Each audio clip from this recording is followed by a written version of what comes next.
and welcome to the International News Daily Podcast. I'm your host, Denis Danicic. Today is Friday, so it's the last time we'll be seeing each other until the weekend is over. Today, we're going to be reporting on Afghanistan again. Yesterday, at the end of our report, I was stating how United States officials and other Western officials were concerned about the potential of suicide bombings and terrorist attacks occurring at the Kabul Airport. Notably, I stated how Taliban spokesperson Zabihullah Mujahid stated that this is incorrect and that it would not be happening. Unbelievably and unfortunately, about 30-40 minutes after I had published my podcast yesterday, a suicide bombing occurred at the Kabul Airport, followed shortly by a second suicide bombing at the Kabul Airport. The casualties and deaths are over 100. Over 100 people have been killed in these terrorist attacks, 95 of which are Afghan citizens and 13 of which are US soldiers. Notably, this is the most dangerous and deadly day for United States soldiers in Afghanistan since August of 2011. The most dangerous day in the Afghani conflict for US forces in a decade. This tragedy is horrible, not just due to the cost of human life, but due to the fact that it was predicted. Essentially, every Western government that was taking part of the evacuation stated that this was a concern that would be happening from the beginning.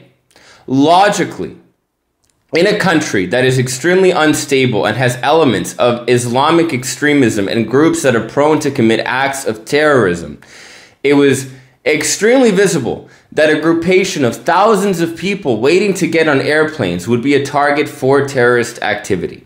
Intelligence organizations would gather more information and would show more precise info, stating that there were actual plans to use suicide bombers, which did occur. The United States, and specifically President Joe Biden, has correctly put the blame on the Islamic State of Iraq and Syria, or Iraq and the Levant, ISIS, Daesh. I prefer to call them by Daesh. You can call them whatever you want. The point is, this is an extremist terrorist organization. The Taliban has increased its patrols around the airport to prevent any further terrorist attacks, which continue to be a threat. Keep in mind that the pullout date for the United States and other Western governments is August 31st. Now, some governments have already chose to pull out, stating fears of future terrorist attacks, which are open.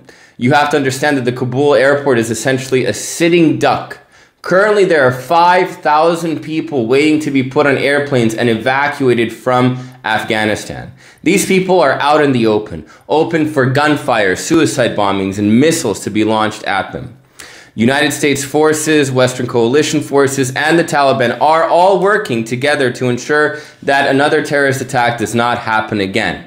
But security breaches are likely, and it's not difficult in such an open, targeted space.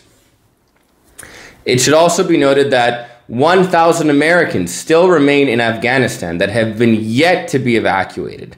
In addition to this, tens of thousands of Afghanis who have been promised refuge in Western countries are still waiting to be evacuated. And the extension date, the evacuation date of August 31st, is ever encroaching. It's coming closer and closer, and every single hour matters. Even before these terrorist attacks, the evacuation was logistically a nightmare. And pardon my French, the easiest way to say what it was is a clusterfuck. Evacuating this many thousands of people in such a short period of time is virtually impossible, almost impossible. Yet the United States and other Western governments are doing their best to see if they can pull it off. I'm sure that every citizen of their respectable countries will be evacuated. However, many of the Afghanistanis who worked with the Western coalition and were promised refuge in a wide variety of different countries, including France, Germany, the United Kingdom, and primarily the United States, will most likely not all be evacuated. Logistically, it's just not possible unless the evacuation date is extended. Joe Biden has stated, despite international pressure to extend the date by a few days, that it is going to stay on the 31st. which is actually understandable. Now there is the threat of terrorist attacks, and effective ones. Suicide bombings typically don't kill 100 people. This was very effective, and not because the suicide bombers were well planned or thought out, simply because of the massive groupation of people and how easy of a target the people trying to evacuate Afghanistan at Kabul are. Now, let's talk more about the perpetrators of this attack. ISIL, a name that many people were hoping we would soon forget. I'm going to give you a bit of a background of the history of ISIS. And I want to make it very clear that I attempt to be as unbiased and unprejudiced as I can be in this podcast. And I try to really take things with a non-partisan approach and not give my opinion. Though sometimes that's simply impossible. Not just for me, but for anyone. I have a saying that history is the politics of the past and politics is the history of the present. And in history and politics, you quite simply have bad guys. Most actors in most countries and most groups and most organizations can be viewed in multiple ways, as the good guys or the bad guys. There are positive aspects, there are negative aspects. And when evaluating or talking about them, we should be unbiased. However, some groups in history are undeniably terrible, are undeniably the bad guys. Groups such as the Nazis, the KKK, Pol Pot's Khmer Rouge, Joseph Stalin, and in this case, ISIS. There is no redeeming factor. There is no motivational justification that I can personally give ISIS for their actions, besides pure extremism. ISIS is an organization that was founded in 1999. During this period, it pledged its allegiance to Al-Qaeda and assisted them in the carrying out of multiple terrorist attacks. ISIS would not come into providence, however, until during the Syrian conflict. Between 2011 and 2014, ISIS would take a massive amount of territory in western Iraq and eastern Syria, creating the Islamic State of Iraq and Syria, the Islamic State of Iraq and the Levant. They controlled the territory of 12 million people, and for a period of a couple years actually instituted a government, a functional government, or a proto-state that was not recognized by anyone. It took the combined forces of pretty much everyone in the Middle East, Syrian government forces, Syrian opposition forces, Russian forces, United States forces, Jordanian forces, Saudi Arabian military assistance, and Israeli military assistance to defeat ISIS and ISIL. At their peak, they had over 30 to 40,000 soldiers and $1 billion in operating funds.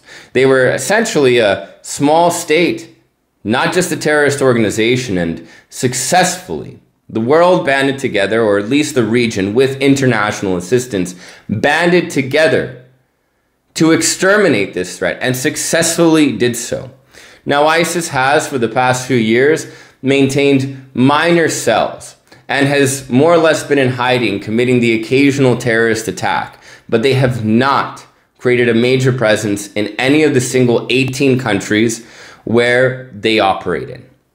That being said, ISIS is an organization that takes advantage of chaos in Islamic nations.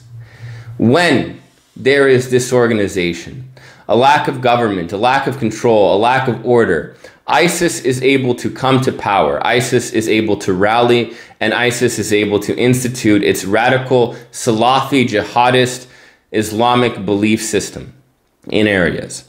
This is a major threat and concern for Afghanistan.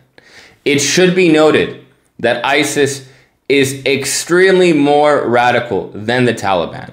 They have no agreement points, and they have no chance of agreeing with one another or allying with one another. This idea that this could potentially happen is completely unfounded. The Taliban has successfully fought the Islamic State in Afghanistan before, in certain pockets, successfully defeating them. That being said, now that the Taliban is the major governing force of Afghanistan and it has a whole plate of issues, including ensuring its international recognition while pleasing its fundamental base and ensuring that money keeps coming into Afghanistan to continue the economic progress of its country, the Taliban also has to face the threat of ISIS. Another problem that has been occurring is the Taliban's new modern and inclusive Islamic approach has upset many of the Taliban's hardline, more conservative and traditional members, and they have left the organization. Many of them have left to join the Islamic State of Iraq and Syria, joining the terrorist organization that is ISIS. In addition to this, as mentioned yesterday in my podcast, when the Taliban were taking over Afghanistan, they simply freed many prisoners who were in Afghani prisons.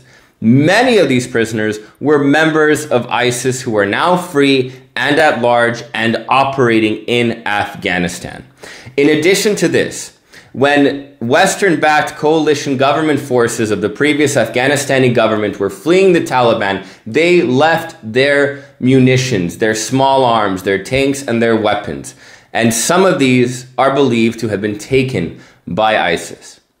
It seems that Afghanistan is developing another serious and new threat that the Taliban is going to have to answer to somehow and take care of. President Joe Biden, in response to the death of the 13 Marines who were killed, the 13 U.S. soldiers who were killed in the 2 suicide bombings yesterday, has stated that the United States government and military will seek retribution. What does this mean exactly? No one can say for now, but we can do some conjecture and assume what will most likely happen. Based on the history of the United States, when it typically does not want to have boots on the ground, invade a country, or annex a nation, it uses drone strikes and airstrikes to take out key targeted individuals, the efficiency of which is debatable. During the Obama era, we did successfully kill many terrorist leaders using drone strikes and airstrikes. However, many of these would also lead to collateral damage, killing civilians. And many people, after watching their village be bombed by an American missile, said, shit, I'm going to join ISIS. It was a really easy way to radicalize people. You kill one terrorist, you create 10. So whatever response Joe Biden has, hopefully it will be more efficient and more precise than the previous responses we've had. The last thing that the Middle East needs right now is a resurgence of Daesh. This would create problems not just in Afghanistan, but in all of the neighboring countries. Afghanistan, keep in mind, is a neighbor of Pakistan, which has been a bit of a big brother state. And Pakistan, specifically its ISI force, historically helped create the Taliban. ISIS also operates in Pakistan. This is not going to be an easy fight, nor an easy problem to solve. It's going to be probably one of the first tests of the Taliban's resolve and efficacy of governing and addressing serious threats of Islamic extremism and terrorism. And this is probably going to be its first opportunity to show whether or not it's ready and mature enough to be an internationally recognized nation. We're going to definitely be reporting on what happens. The Kabul Airport is still experiencing its evacuations. Terrorist threats are still looming.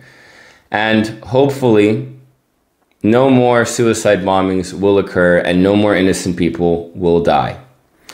But we will see what's going to happen. Thank you for joining me today on our podcast. Again, please subscribe to stay in the loop and get updates on what's happening, not just in Afghanistan, but all over the world. And I hope you have a good weekend, and I hope the world has a peaceful weekend. Have a good day.